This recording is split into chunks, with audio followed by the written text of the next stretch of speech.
All right. Just experimenting here a little bit.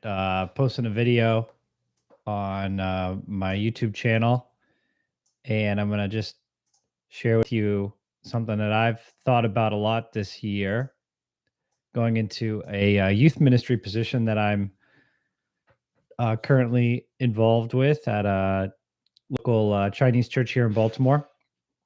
And the verse that I have for it is Luke chapter 2, verse 52. And the verse goes like this. And Jesus increased in wisdom, stature, favor with God, and with man. And I don't remember where I read this, but basically that's outlining four distinct and critical categories that we all have to develop in. Jesus himself had to grow up, you could say, in these four categories. And don't we all? And the categories go like this. He increased in wisdom, which is mental development. The mind is the facility for wisdom. Increase in wisdom, stature, so physical development, that we have to take into account our physical well being, right?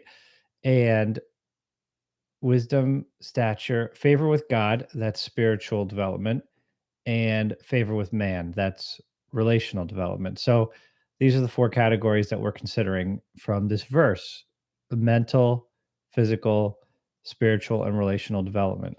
So I like to call this holistic discipleship, holistic approach to discipleship. And holistic is kind of a buzzword, you could say, but it's a good word because sometimes there's so much hype about something particular to the human life uh, and people are striving for the good life, and so in their striving in a particular category, there can create an unbalance, an unhealthy unbalance. For example, you've just got to exercise, right, and that's going to get you to the good life. Or you've just got to get smarter, and that's going to get you to the good life. Or you just got to be the most fun and likable person in the room. Or you've just got to be spiritual, right? Any of these categories, if they are strived for without consideration of the other categories, can become something of can end up doing more harm than good. Each of these categories have to take into account the other, you could say. So it's a good buzzword, holistic approach to, there's like holistic medicine, for example. That's a popular one. What about holistic discipleship, where we take into account that life is multifaceted and that these parts of life play into the whole in a vital way, in an important way. So that's been my approach with youth ministry. And you could say that that's a ministry philosophy approach for any sort of ministry that's taking place. Okay. We have to take into account the need for, let's look at them each for a second. Mental development. Yes, we do need our minds. They are the governing for the governing of our souls, you could say. There's the mind, the will, and the emotions. And if we can't think properly, then we won't be able to make decisions properly. And so we are trying to order our lives in a reasonable fashion. And if we can't think properly, then we won't be able to order our lives, and our goals, we'll be striving for our goals and we won't be able to attain them because we are unable to order our lives. And it starts with being able to think clearly and properly. So, mental development. And it's going to be helpful for any area of life: raising children, succeeding in school or work, in ministry and business, right? You think about any facet of life, and the ability to use our minds is critical, of critical importance. Okay, mental, physical. if we neglect our bodies and we don't take care of ourselves physically, then how are we going to achieve any of our goals in life? Again, uh, if I'm falling apart physically, right, then I'm going to suffer, and actually, I'll suffer in the other categories: mentally, spiritually, and relationally. My walk with God, relationship with other people, and ability to think depends on uh, a reasonable diet and exercise. So this has to be brought into the picture that we are embodied souls, and it's critical to understand that we have bodies and we can't neglect our bodies for more important things we might think. That's a pitfall, potential pitfall. Okay, and then spiritual development. You know, I think of being an increasingly living in an increasingly secular age in Western civilization, Western society. We can get trapped in materialism and busy schedules and consumerism, and forget that there is a God, and that we were made for a relationship with him. That's the essence of spirituality, is God consciousness, bringing God into my thinking and into my life. And uh that's where comes from. That's where devotion comes from. And and recognizing that my life is lived for a greater purpose than myself, that I am operating in the service of God, motivated by love. Okay, so we can talk about that, what that means, but it's the spiritual life. It's my devotion to God that is predicated on understanding that God's devotion to me. And it's a beautiful thing, the spiritual life, recognizing the love that God has for me, and then living with that as the foundation in life, the love that I have for God. That's so important. It's not just wishy-washy religious talk. It plays into the foundation of who we are as human beings. We are spiritual beings, right? Uh, in biblical psychology, we consider the fact that man is body, soul, and spirit. Okay, so we have a spirit, and it must not be neglected. And our spirit is yearning for God.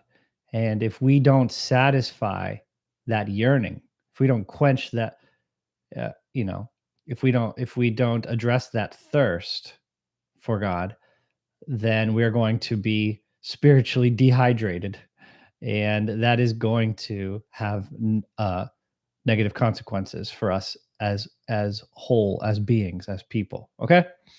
And then lastly, relationally, you know, it says right in the beginning of our Bible that it is not good for man to be alone. We were created for community. And so that is very important, especially considering the situation that we find ourselves in today. Before COVID, BC, we were already online too much, you could say, uh, on our own, online on our own, isolated digitally. I've heard it called digital Babylon. This generation is in a digital Babylon. Well, COVID has only exacerbated that issue, where we are now isolated physically, isolated digitally and physically. So, but we were made for community, and God says it is not good for man to be alone. So, our relationships with real people in real physical settings are so important. Again, critical, to use that word. It's our closest circle of friends, having friends, and enjoying and not abusing our relationships, neighbors, wherever we find whatever contexts we find ourselves in, work and school. and church, of course, Christian community. That is so important for us. So, yeah, we need to think about that. Our the state of our relationships. Am I a good friend, husband, father, whatever you are, whatever roles you play in life? Employee, employer, student, teacher, right? We have relational obligations to each other, and don't become a hyper individualist where you think like relationships are secondary to my goals that I'm pursuing in life. Okay, that would be a mistake. We were made for community, uh and we are a product of our communities much more than we realize, or maybe want to admit. So, the holistic discipleship approach takes into account these four critical categories. Uh, and that can play into your ministry philosophy, you could say, for those of you in ministry. That can play into your people philosophy. Understand that just as you have these categories that make up who you are, those that you find yourself crossing paths with also have these categories. And there might be areas where they're strong in and areas where they're weak in, and we can help each other out. The proverb, iron sharpens iron, right? We can be strength in for each other's weaknesses, and vice versa. People can be that for us. So sometimes it just like helps to um, be made aware of this. It's simple as that. That it's kind of like, wow, what's wrong? What's wrong with my day? Oh, I'm exhausted. I need to catch up on sleep, or I haven't eaten recently. I need to take care of my physical well-being, or I'm I'm depriving myself of ideas. I need to sit down and read a book. Honestly, that's something that really helps me. Sometimes it's difficult to sit down, put some time into reading. But when I do that, I find myself rejuvenated, revived by uh, thoughts and ideas. I need to seek God spiritually, right? How do I do that? Do I go for a walk? Do I pray in solitude? Do I worship? Right? You can enter into worship. Um, relationships. I need to call up a friend. I need to go out with a friend. I need to go out with someone for coffee the next morning or something. You know, being made aware of these categories can then help me to address realize the problem and address the problem in my life. So I hope this encouraged you in your thinking, and as it has for me, this thought. Thank you.